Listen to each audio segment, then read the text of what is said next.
Irmãos, sábado passado nós não terminamos o estudo, então vamos terminar hoje. Nosso texto base é Filipenses 2, 12. De sorte que, meus amados, assim como sempre obedecestes, não só na minha presença, mas muito mais agora na minha ausência, assim também operai a vossa salvação com temor e tremor. Nós vimos a semana passada um pouquinho, nós ficamos no primeiro ponto, que é desprender dos costumes do velho homem. E a gente viu, né, que não é fácil. E o ponto 2 hoje é praticar as disciplinas diárias de crescimento. Está aí uma coisa difícil também, né? Praticar diariamente as disciplinas de um crescimento espiritual. Nós estamos falando em crescimento espiritual, né? O apóstolo Paulo é um exemplo perfeito de transformação completa que Deus fez na vida de uma pessoa. Sua existência mostra que maturidade espiritual está ao alcance de qualquer um. Paulo nos mostra que é uma meta alcançável e possível. Então, o apóstolo Paulo, ele é um exemplo claro para nós que o crescimento espiritual, ele é alcançável e ele é possível. E aí nós vamos, então, falar um pouquinho de algumas disciplinas espirituais que nós devemos ter. Mas Paulo é um exemplo de transformação vivido. Por quê? Porque ele realmente mudou a sua vida, né? Drasticamente depois de conhecer Jesus. Paulo, ele era bem visto na sociedade, ele tinha um cargo importante na época na sociedade. Ele era alguém honrado na sua época, nos grandes ali, né? E ele era perseguidor da igreja. Paulo estava no apedrejamento de Estevão. Paulo estava ali vendo Estevão ser apedrejado. Ele estava dando o aval para matarem Estevão. E ele estava prendendo os cristãos, indo de cidade em cidade, pegando os cristãos, prendendo e matando também os cristãos na época. Então, como pode alguém como Paulo se transformar, né, como Saulo, se transformar no Paulo que nós conhecemos hoje? Que é o oposto disso que eu falei para vocês, né? Se nós vamos ler as cartas de Paulo, que são 13 no Novo Testamento, quer dizer, toda a doutrina do Novo Testamento é baseada nos livros, nas epístolas de Paulo. Então, são assim, a gente vê uma transformação da água para o vinho na vida de Paulo, né? Como uma pessoa que era tão má, conseguiu se transformar em alguém tão bom quanto Paulo. Então, nós vemos que é possível. Então, assim, Paulo é um grande exemplo que nos mostra que não temos desculpa diante de Deus. Dizer assim, mas é difícil, eu não vou conseguir. Se Paulo conseguiu, e para Paulo conseguir, o que ele teve que fazer? Ele teve que abrir mão do velho homem, que foi o primeiro ponto que a gente viu lá. Paulo, ele teve que abrir mão da posição que ele tinha na sociedade da época, ele teve que abrir mão. Ele teve que abrir mão da boa vida que ele tinha, ele teve que abrir mão. Ele teve que abrir mão daquilo que ele achava que ele sabia. Paulo mesmo diz que tudo aquilo que ele achava que sabia para ele, ele considerou como esterco, como algo sem valor, né, quando ele conheceu a Cristo. Então, ele teve que abrir a sua mente para Cristo e deixar aquilo que ele tinha na sua mente para trás, para ele, então, se tornar o Paulo que nós conhecemos. Não é fácil, não é, irmãos? Nós deixar para trás coisas que a gente aprendeu e a gente acha que está certo. É difícil isso. Mas Paulo, ele diz que ele achou a Cristo, ele achou algo muito melhor do que ele tinha, então ele abriu mão de tudo o resto por Cristo. E nós vemos isso na vida de Paulo. Então, Paulo mostra que é possível qualquer pessoa ser transformada por Deus. Quando a pessoa quer. O único empecilho para a transformação de uma vida é nós mesmos. Não é da parte de Deus, é da nossa parte. Porque Deus transforma qualquer pessoa. Basta ela abrir o seu coração, Deus está ali para transformar a vida da pessoa. Então, Paulo é esse exemplo. E o que fez Paulo mudar? O conhecimento da palavra. Paulo se aprofundou na palavra. Se nós vamos ler assim, a gente lê o Novo Testamento meio página por página, parece que na vida de Paulo tudo aconteceu rapidamente. Ele se converteu, daí ele já foi fazer missões, né? Já foi abrir igreja aqui, igreja ali, mas não é assim, essa não é a realidade. Paulo ficou cerca de 14 anos aprendendo sobre Jesus, para depois ele sair e ser o grande Paulo que nós conhecemos. Então, Paulo ficou cerca de 14 anos aprendendo com os apóstolos, conhecendo esse Jesus, que depois ele iria falar dele. Então, às vezes a gente lê o Novo Testamento assim e parece que foi tudo uma coisa só. Não. Paulo, ele se dedicou a aprender desse Jesus. Para depois ele, então, ser o Paulo missionário que nós conhecemos, ser o Paulo que suportou tudo que ele ia suportar mais para frente. Irmãos, se nós não tivermos uma intimidade com Deus, se nós não conhecermos o Deus que a gente serve de todo o nosso coração, se a gente não se aprofundar nas coisas de Deus, quando vem os momentos ruins, a gente não consegue permanecer. E Paulo, ele só conseguiu permanecer porque ele havia conhecido realmente esse Jesus. Ele tinha se aprofundado no conhecimento de Jesus. Porque quem suportaria o que Paulo suportou? Paulo foi preso, Paulo foi chicoteado, Paulo passou por naufrágio, né? Ele relata que ele teve fome, que ele ficou nu. Tantas coisas que Paulo passou. Se ele não tivesse uma base sólida espiritualmente, ele tinha deixado. Porque lá atrás ele tinha uma vida boa. E agora, então, ele passa de perseguidor a perseguido. Então, a vida dele mudou radicalmente. E é isso, conversão é isso. É mudar radicalmente a nossa mente. É mudar radicalmente o nosso conceito sobre Deus. E Paulo, então, ele teve essa mudança porque ele se dedicou. Então, para depois ele se tornar quem ele foi. E tem algumas disciplinas espirituais básicas que todo cristão precisa praticar. E a gente vem falando delas sempre aqui, né? Seguido, nós estamos falando dela. Primeiro, o desejo de crescer. Irmãos, para nós crescermos espiritualmente, nós temos que desejar crescer. É como eu falei aqui. Se não partir de nós, Deus não vai abrir nossa cabeça e enfiar a Bíblia dentro da nossa cabeça. Ele não vai fazer isso, irmão. O desejo de crescer, ele tem que partir de mim. Eu não posso dizer que é Deus que tem que fazer isso. Deus não vai fazer isso. Isso é a nossa parte, né? Então, o desejo de crescer diante de Deus, ele tem que partir de mim. Eu não posso esperar que parta de Deus essa relação. Não, essa é algo que tem que partir de mim. Então, esse desejo tem que partir de nós. Então, é um primeiro ponto. E é um primeiro ponto para tudo, não é verdade, irmãos? Na nossa vida. Se a gente quer crescer em qualquer área, nós temos que ter o desejo de crescer, não é? Eu quero crescer no meu trabalho, então eu tenho que ter o desejo de crescer. Isso vai envolver o quê? Eu me aperfeiçoar, eu aprender coisas que eu não sei, eu me dedicar àquilo.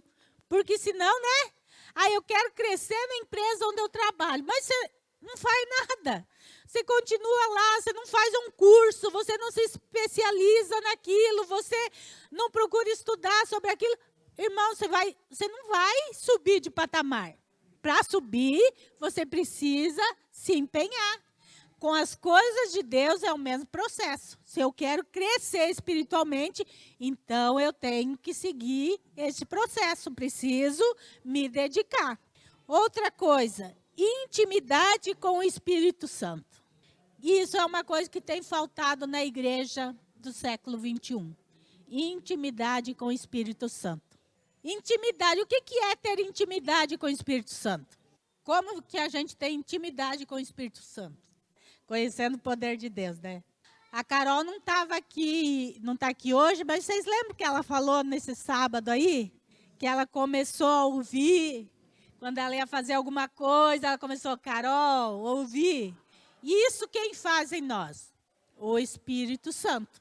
É o Espírito Santo que vai nos guiando, mas nós precisamos ouvi-lo, porque senão ele vai falar com a gente e a gente não vai prestar atenção. Então, como que a gente tem intimidade com o Espírito Santo? Buscando o Espírito Santo e aprendendo a ouvir o Espírito Santo. Tá? E isso é quanto mais intimidade nós vamos tendo com Deus, com o Espírito Santo, nós vamos entendendo quando é a voz do Espírito Santo falando conosco. Então, a gente precisa estar sensível a ouvir a voz do Espírito Santo. Outra coisa, a oração, que é essencial na vida cristã, a oração. Não tem como eu crescer espiritualmente sem oração. Não dá. Eu preciso orar.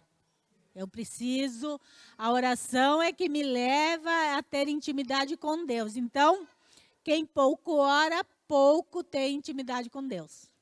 Tem um jargão que é muito certo, pouca oração, pouco poder. Muita oração, muito poder, e isso é real. É um jargão real. Quanto mais ora, mais você se enche de Deus, mais você se enche do Espírito Santo. E aí, quanto mais você se enche, mais frutos do Espírito Santo você tem na sua vida e também mais dons Deus vai te dando. Porque é pela busca que nós alcançamos os dons espiritual. Então, se eu não oro, se eu não busco a Deus, eu não vou ter dons espirituais. Então, a oração, ela é o nosso arroz com feijão, né? Nós precisamos e ela precisa ser da nossa rotina. Louvor e adoração. Qual a diferença entre louvor e adoração? Então, louvor são as letras, digamos, daquilo que eu canto. É o meu louvor a Deus, é a minha canção. Aquilo que eu canto, que engrandece o nome de Deus, que deve ser o louvor, né? Sempre engrandecendo o nome de Deus. Então, é a minha expressão para Deus. Adoração é a maneira que eu me coloco diante de Deus. A maneira que eu estou diante de Deus. Como a Jane falou, prostrado, né? Aos pés. Totalmente entregue a Deus. Então, louvor é aquilo que sai do nosso lábio. E adoração é a maneira com que eu estou fazendo aquilo. Porque muitas vezes a gente está cantando porque conhece a letra, né? Ou o projetor, né? Facilitou muito a gente esquecer as letras dos hinos. Porque é tudo ali, né? A gente não precisa gravar que está ali. Então, muitas vezes, por causa disso, a gente está na hora do louvor com a cabeça pensando lá nos problemas ou lá em outra coisa, e a gente está repetindo o que está aqui. Somente está saindo da nossa boca. Mas a adoração não está diante de Deus. Nós não estamos adorando a Deus. Porque a adoração não é cantar. A adoração é a maneira que você se coloca diante de Deus. Então, essa é a grande diferença entre louvor e adoração. O louvor deve fazer parte. Davi era um homem que louvava muito a Deus, né? Davi tocava o instrumento e os salmos, a maioria dos salmos são de Davi. Salmos nada mais é do que hinos que se cantava. Então, nós vemos Davi um homem, um adorador, né? Que ele louvava a Deus. Mas qual que era a postura de Davi? Ele era um homem segundo o coração de Deus. Ele não só louvava, ele adorava. Então, o louvor e a adoração devem fazer parte da nossa vida cristã diariamente. Eu devo cantar a Deus, mas a minha vida também tem que estar prostrada em adoração a Deus. Então, louvor e adoração. Jejum, uma coisa escassa também no meio da igreja do século 21. O jejum. Não se jejua mais. Porque, infelizmente, deturparam até isso no meio da igreja dos dias de hoje, né? Deturparam o jejum. Jejum é abstenção total de alimentos. Eu vou fazer... mas eu só consigo jejuar meio-dia. Não tem problema. Desde que seja total, né? Sem água. Até sem água, irmãos, porque meio-dia dá para ficar sem água. Não dá para ficar sem água, que nem o pastor Isaías que faz jejum de 3 dias, 5 dias, não dá para ficar sem água, porque dá problema. Mas um dia, meio-dia, um dia dá para ficar sem água. Jejum é se abster totalmente de água e de comida. E o pastor Isaías, quando faz jejum mais prolongado, ele não toma assim, ó. Aí, agora eu vou tomar um copão de água. Ele toma só golinho para molhar a boca. É assim em jejum. Mas da igreja do século 21 inventaram outro jejum, né? Jejum de chocolate, jejum de Coca-Cola, jejum de... Irmãos, olha, sem intenção, quem aqui já jejuou de chocolate? Eu já jejuei, sabe por quê? Porque eu não tinha dinheiro para comprar. Quem aqui já jejuou de Coca-Cola? Mesmo sem intenção de jejuar, né? Não é verdade? Chocolate e Coca-Cola a gente passa sem, irmãos. Se tem em casa, a gente come. Se não tem em casa, a gente segue a vida normalmente. Não é verdade? Coca-Cola, qualquer refrigerante, qualquer coisa assim. O que eu vi é tão importante quanto o jejum e a oração. Porque não fala se você jejuar ou se você orar. É quando orardes e quando jejuardes. Então é quase não tá, uma coisa está ligada na outra. Não tem como só orar ou só jejuar. Ou se você jejuar, fala quando jejuar, tipo assim, vai fazer. E até Jesus, né, orou e jejuou. Jesus sempre estava jejuando, né, e orando. Irmãos, é isso que entendeu que a igreja perdeu. A igreja perdeu o jejum. Mas o jejum é uma rotina na vida cristã. Ela deve ser uma rotina na vida cristã. Mas é isso que eu falei, porque a igreja inventou esses jejuns aí. Inventou, né, irmãos?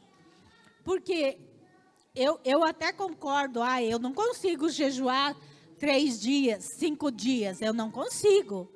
Está além da minha capacidade. Eu não consigo.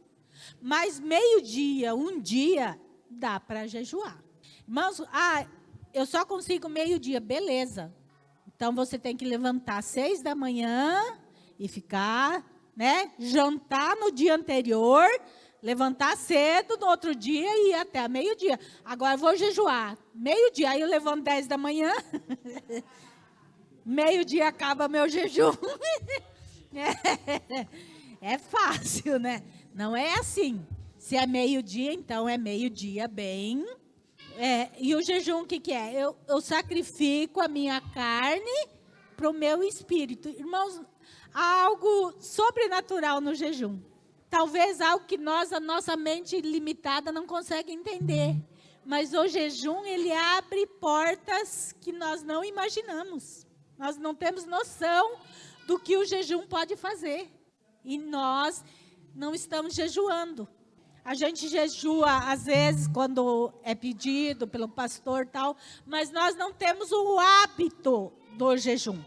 Nós deveríamos criar novamente, como Paulo diz, que não é se, é quando, nós deveríamos criar esse hábito de jejum. Vou jejuar uma vez por semana, ou a cada 15 dias, ou uma vez, ao menos, no mês. Então, nós temos que criar de novo o hábito do jejum, porque ele é importantíssimo na vida cristã.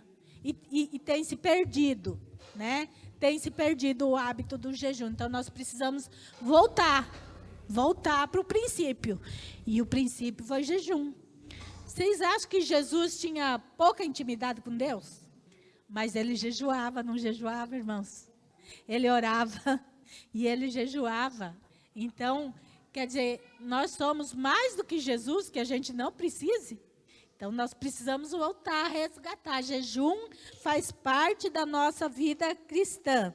Estudo bíblico, 6, estudo bíblico, que é o que a gente tem no sábado, que a gente tem nos lares, né?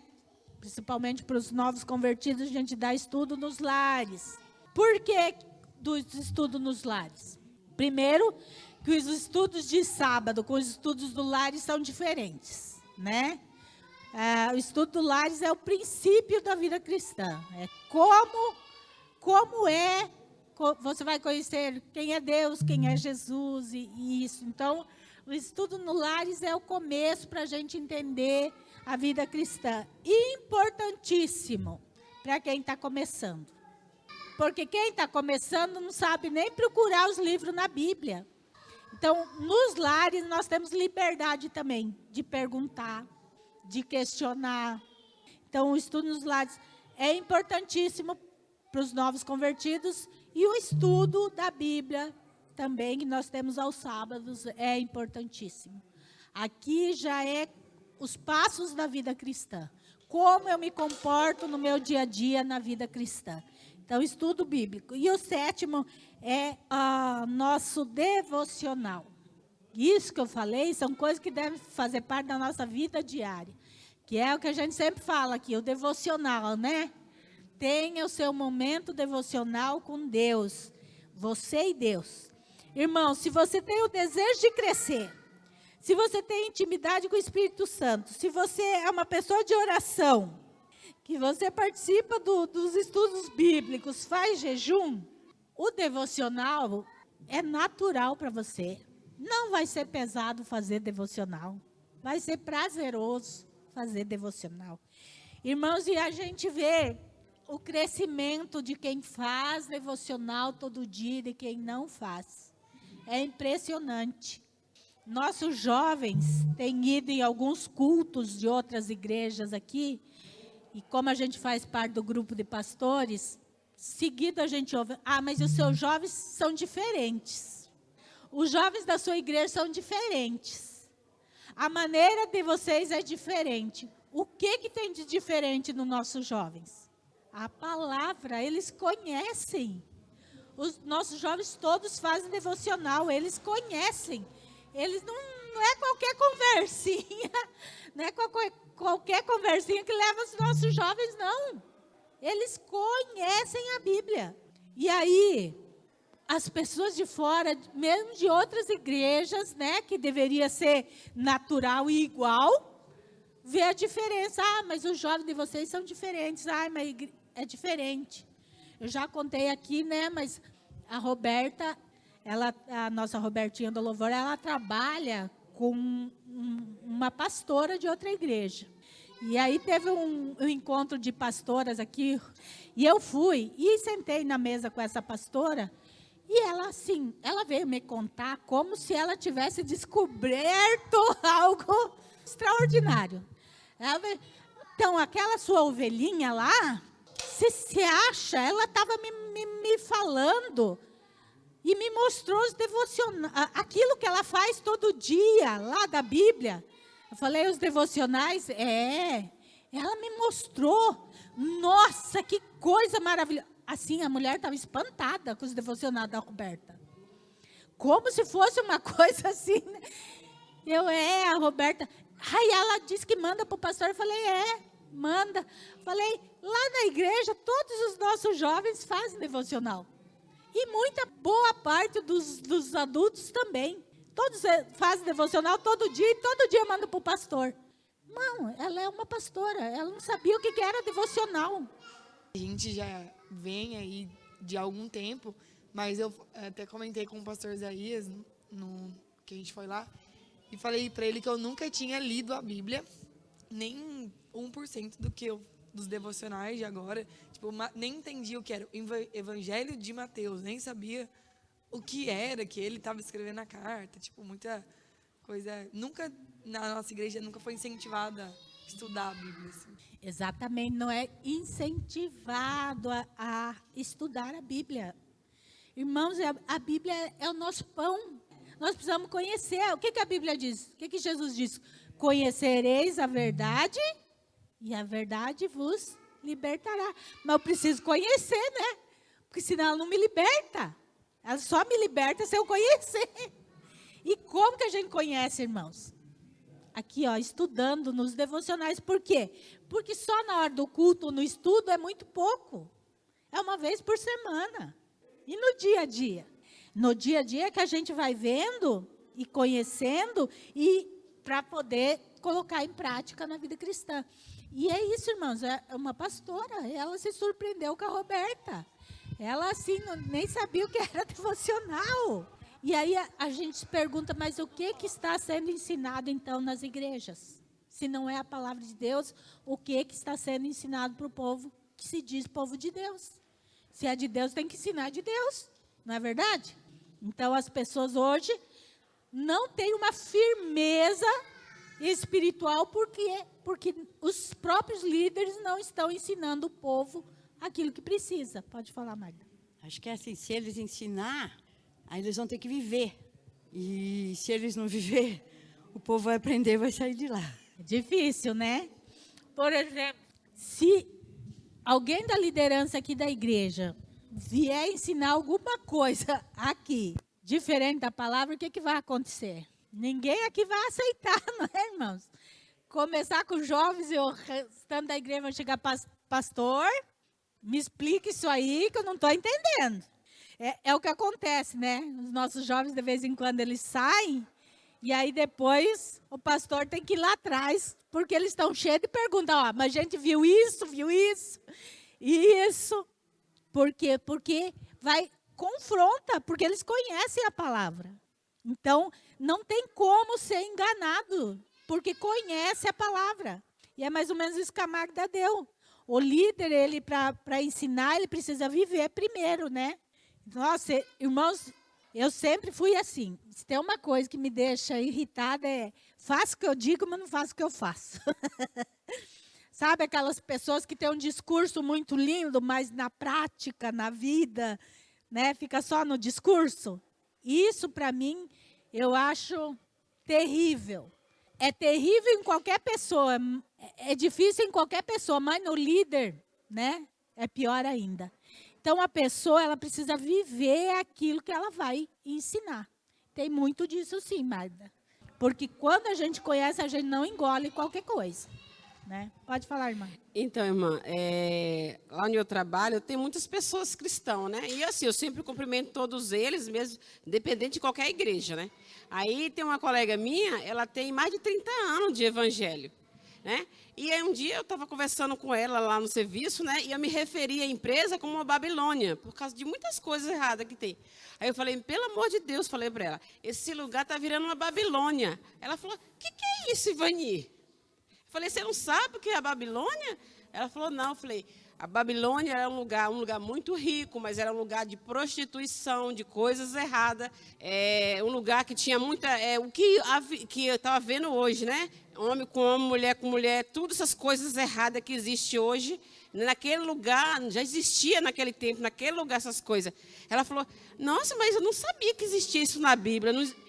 Não sabia, eu falei, nossa, mas estou com 30 anos de crente. Ela falou assim, Ivani, porque na nossa igreja a gente não lê a Bíblia assim. Eu falei, mas você não lê a Bíblia? Ela falou, não, porque o pastor fala que só quem pode ler a Bíblia é os anciãos, os pessoal da igreja. Eu falei assim, mas como você vai conhecer a palavra de Deus? Que você não vai, se você não conhece a Bíblia, se você não lê.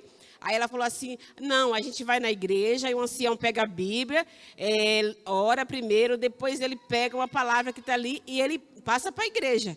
Eu falei, mas vocês em casa têm a Bíblia para quê? Ela falou, não, a nossa Bíblia tem que ficar guardada dentro da bolsa e nós só podemos abrir lá quando o ancião leu aquela palavra. Falou, oh, meu Deus, santa ignorância. Que absurdo, né, irmãos? Olha o que se ensina por aí. Aí você fica só com a palavra daquele abençoado do ancião. Examinais as escrituras, porque vocês creem que tem nelas a palavra, né?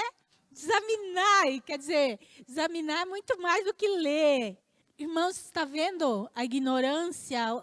Porque daí É por isso que se aconteceu muitas atrocidades dentro da igreja mesmo, né? A Igreja Católica fez muitas, no tempo da Inquisição, matou muita gente. A Igreja Evangélica também errou. Também teve momentos da história terríveis. Por causa disso, irmãos, falta de conhecimento bíblico. Aí se levanta alguém lá e fala, é assim, assim, assim.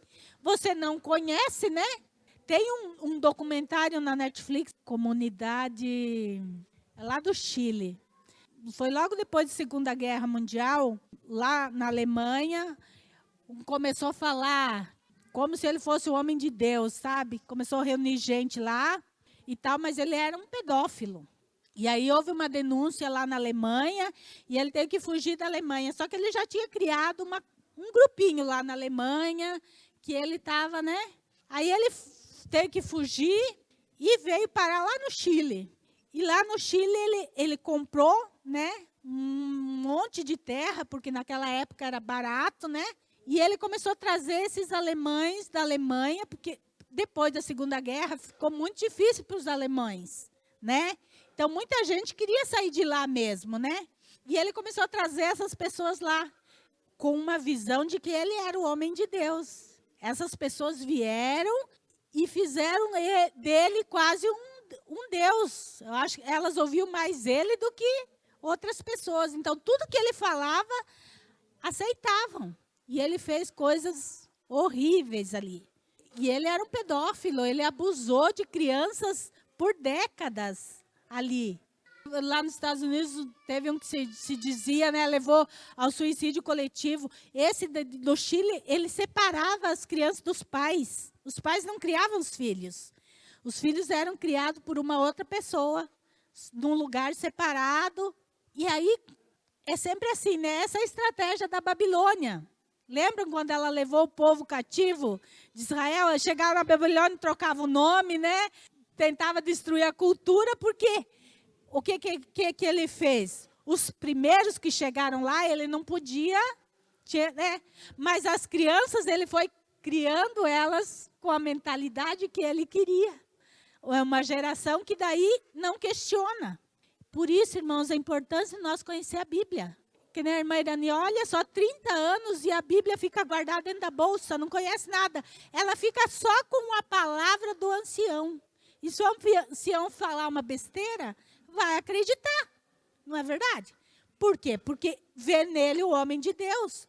Nós temos sim que honrar o homem de Deus, mas nós temos que ser maduros. Está aqui? Joinha. Não está aqui? Aproveitando o que a irmã falou, o que a gente vê muito é que para bastante, assim, na grande maioria das igrejas, não é interessante que as pessoas tenham conhecimento da palavra. Porque a partir do momento que não tem o conhecimento, é fácil de manipular. Eu percebo isso hoje, pelo que, assim, eu sou, vamos falar assim, um dos mais novos aqui. E, vamos falar assim, eu falo pouco, porque o que eu aprendi é que a palavra de Deus não tem como a gente mensurar o tamanho e a importância dela. Mas o que eu venho aprendendo aqui, eu já consigo ver isso, que é muito, para eles, para a grande maioria das igrejas, quanto menos a pessoa souber da palavra de Deus, para os líderes dessas igrejas, é melhor, porque não tem como eles manipular. Exatamente. Quanto menos as pessoas conhecem a Bíblia, mais fácil de manipular. E, infelizmente, nós estamos falando isso de cristãos, tá? De coisa acontecendo no meio da igreja. Qual foi o exemplo de Jesus aqui com os discípulos? Que Jesus é o nosso guia maior, né? Qual o exemplo de Jesus? O que Jesus fazia com os discípulos? Ensinava. Ele vivia 24 horas com os discípulos e 24 horas ele estava ensinando os discípulos. Ensinando os discípulos. Depois de Jesus, o que eles continuaram fazendo? Ensinando. Gente, é um absurdo isso. Você vai hoje nas igrejas, o que menos tem é palavra. Tem de tudo nas igrejas. É louvor, é dança, é teatro, é não sei o quê. Mas estudo bíblico já poucas igrejas que tem. Culto de oração, então, não tem. A Rafa está começando estudar a Bíblia agora. E eu sempre falo para mim, ó, esse devocional da Rafa está, muito bom. Isso, irmãos, ela já vem de outra igreja, como ela mesmo falou, mas não sentia um incentivo, não conhecia. Então, hoje, nos cultos tem de tudo, mas a palavra o menos tempo é de palavra. Estudo bíblico, poucas igrejas ainda têm. E quando tem estudo bíblico nas igrejas, é muita teologia. E a teologia, ela é bonita, mas ela não edifica. A teologia não edifica. A teologia nos leva a conhecimento, assim, mas nela não edifica. O que a gente vê nas igrejas por aí, muita teologia, pouco Bíblia. E culto de oração, então, fase que não tem mais. Não move, a teologia é humana, até o estudo de Deus, né? Então, gente, nós saber, por exemplo, assim, eu saber que Davi era bonito, ruivo, né? E o tamanho de Davi, vai me acrescentar o quê na fé? Na minha fé? Não me acrescenta nada. Eu tenho conhecimento, mas na fé não me acrescenta nada saber esses pormenores de Davi. O que me acrescenta na fé é saber que Davi era um homem segundo o coração de Deus. É eu saber como que Davi praticava as coisas de Deus na vida dele. E isso me acrescenta fé. Agora, esses pormenores... Então, a teologia, ela é muito estudo, entende? Não traz vida. É só conhecimento, mas não traz vida. Então, hoje se ensina muito nas igrejas teologia. A teologia... eu vejo, e o pastor Isaías, vocês podem ver que o pastor Isaías não incentiva ninguém aqui a teologia, né? Teologia é para quem tem um chamado para ser pastor.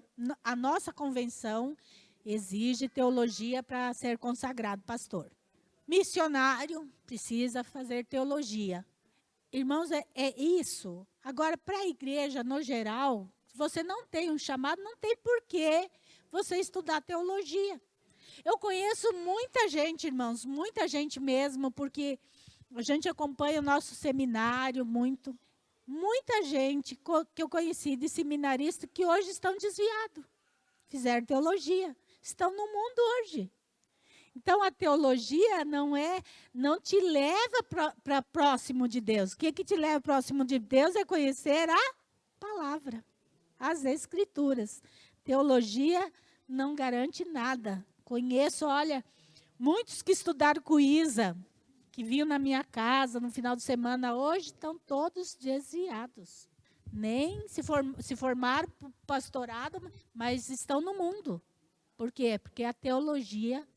Então, por isso que a gente não manda todo mundo fazer teologia. Quando a pessoa tem um chamado, é diferente. Então, a pessoa ela precisa se encher de Deus... E aí, então, depois vai fazer teologia. Porque a teologia é isso, ela pode dar um nó na cabeça da pessoa. Se ela não está firmada em Jesus, a teologia mais atrapalha do que ajuda.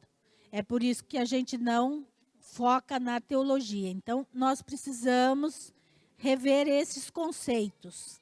Rapidinho no 3, para nós encerrar hoje, é perseverar e continuar crescendo. Então, à medida que a gente vai empregando essas 7 coisas na nossa vida, que é o desejo de crescer, jejum, oração, intimidade com o Espírito Santo, louvor e adoração, estudo da palavra, nós vamos nos tornando mais fortes, irmãos. E aí a gente vai vencendo as lutas que vêm no dia a dia da gente. No começo da nossa vida cristã, quais as lutas maiores que a gente tem que vencer? A nós mesmos, nossos pecados, né? Aquela bagagem que a gente traz do mundo. Então, isso a gente vai ter que vencer no começo da nossa vida cristã. Mas, com o passar do tempo, porque tudo na nossa vida acontece com a permissão de Deus, então Deus permite que venham lutas maiores na nossa vida. E aí, se nós estamos fortes, nós conseguimos vencer essas lutas maiores. Então, vencer essas lutas, quando a gente está bem espiritualmente, a gente consegue vencer. 2 coisas que nós precisamos perseverar para continuar crescendo. A primeira delas é congregar. É impossível nós crescermos espiritualmente sem congregar. E parece que também é outra coisa que está saindo de moda, né? Congregar, estar numa igreja. Hoje, o grupo de pessoas que não congregam tem crescido muito. Pessoas que não congregam em lugar nenhum. Isso é antibíblico.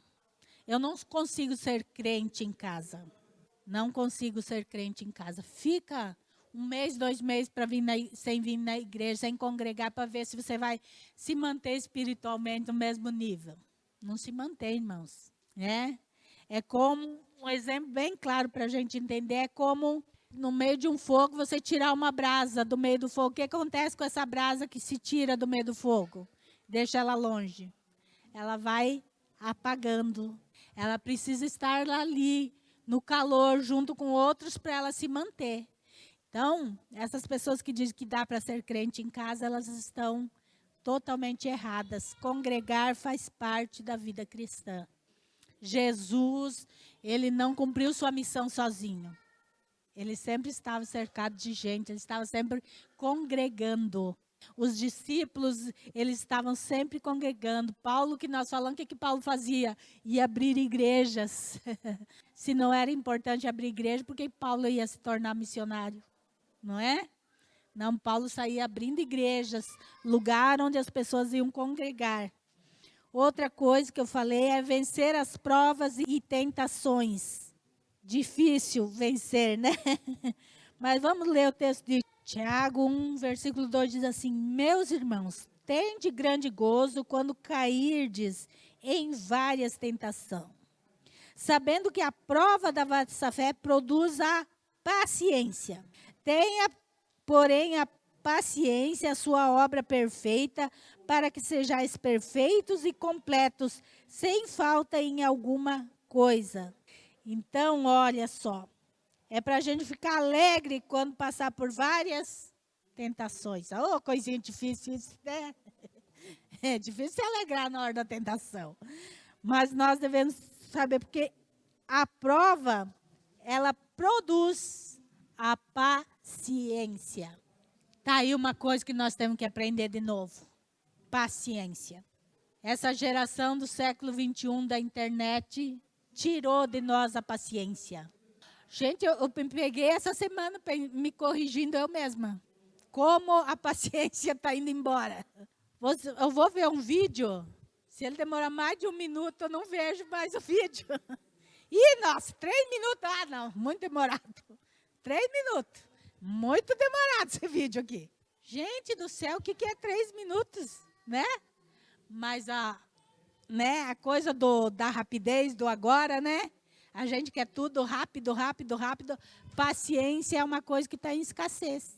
Mas as provações, as tentações, elas devem produzir algo em nós. Produzir o quê? A paciência. Irmãos, nós só vamos conseguir vencer as lutas e provações e tentações com a paciência. Sabe por quê? A paciência nos ensina a esperar o tempo de Deus das coisas. Quando a gente não é paciente, a gente quer tudo para hoje. A gente chega diante de Deus e põe aquela lista de pedidos, Senhor, ó, é para já, tá? Que 5 minutinhos eu quero tudo isso resolvido. Mas Deus não vive no nosso tempo. Né? O tempo de Deus é totalmente diferente do nosso. Deus nos permite passar pelas coisas para que a gente aprenda. Aprenda.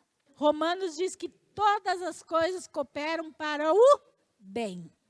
Quando a gente aprende a paciência, a gente deixa a paciência ser produzida em nós, nós vamos ver que aquilo que a gente achou tão ruim, a gente vai conseguir ver um lado bom daquilo. Deus vai nos ensinar uma lição através daquilo. Não é que Deus deixa as coisas ruins para depois transformar em boa. Não, não é isso. É que Deus pega até as coisas ruins que nos acontecem e nos leva ao crescimento. Não é verdade, gente? E crescer às vezes dói. Quando nossos filhos eram pequenos, quem dos filhos de vocês já sentiu aquelas dor na perna e reclama de dor nas pernas? ou dor no corpo, aí você leva para o pediatra. É que está crescendo. O crescimento dói, causa as dores. Nas crianças, causa dores. Nós também, irmãos, o crescimento nos causa dores. Crescer espiritualmente vai causar dores, mas vai nos fazer crescer. A criança precisa passar por esse processo para crescer. Nós precisamos passar por esses processos, irmãos, para crescer. Sabe, as nossas provações, Deus trabalha, Deus vai nos ensinando. E isso é um caminhar com Deus. A paciência, ela é gerada em nós quando nós não murmuramos diante da provação e quando nós nos alegramos mesmo na aprovação. O povo de Israel nos ensina essa lição, né? Acontecia alguma coisa de ruim com o povo de Israel no deserto, o que ele fazia? Murmurava, reclamava. E aí o que acontecia com ele? Morria no deserto, né? Tanto que dos que saíram da terra prometida, uma geração toda não entrou, ficou no deserto. Eles pararam no caminho, eles não cresceram nas provações, eles regrediram. Porque eles sentiam saudade do Egito. Moisés foi no monte para receber a lei, eles fizeram um bezerro de ouro. Como alguém, em sã consciência, vai lá, monta, né? Digamos assim, eu fiz isso aqui, agora isso aqui é meu Deus, ó. Esse é o meu Deus, eu vou cultuar esse Deus. Por tudo que Deus tinha feito com esse povo, gente. As pragas do Egito que eles viram, o poder do Deus que eles serviam, eles vão lá, fazem um bezerro e se prostram. Não, esse é o nosso Deus, que nos tirou da terra do Egito. Olha a cabeça do povo. Nós somos igual ao povo, irmãos. Na hora da aprovação, em vez de a gente confiar que Deus está nos dando melhor, porque Deus levou Moisés para o monte para dar o melhor para o povo, que eram as suas leis. Se nós entendermos isso, mas muitas vezes nós somos igual ao povo. Ai, Senhor, olha o que está acontecendo comigo. Não, vou procurar outra solução, porque Deus não está vendo eu aqui. Então, vou procurar um caminho diferente, porque acho que Deus esqueceu de mim. O que isso vai produzir em mim? Então, quando nós descansamos em Deus, nós vamos ter a paciência para descansar em Deus. Seguro estou nos braços daquele que nunca me deixou. Às vezes nós cantamos, mas nós não vivemos isso, né? A gente canta, é bonito, mas a gente não vive isso, porque na hora que está tudo bem, mas surge uma dificuldade. Então, aqui está dizendo, olha, meus irmãos, tende grande gozo, sabendo que a prova da vossa fé produz a paciência. Então, a nossa fé produz a paciência. Sabe o que mais, irmãos? Quando a gente não aprende, a gente vai passar de novo. Deus vai permitir tudo de novo, até você aprender. Então, um conselho meu, aprenda de primeira, irmãos, porque de segunda é muito sofrido. De terceira, então, nem se fala. Então, aprenda de primeira. Aprenda.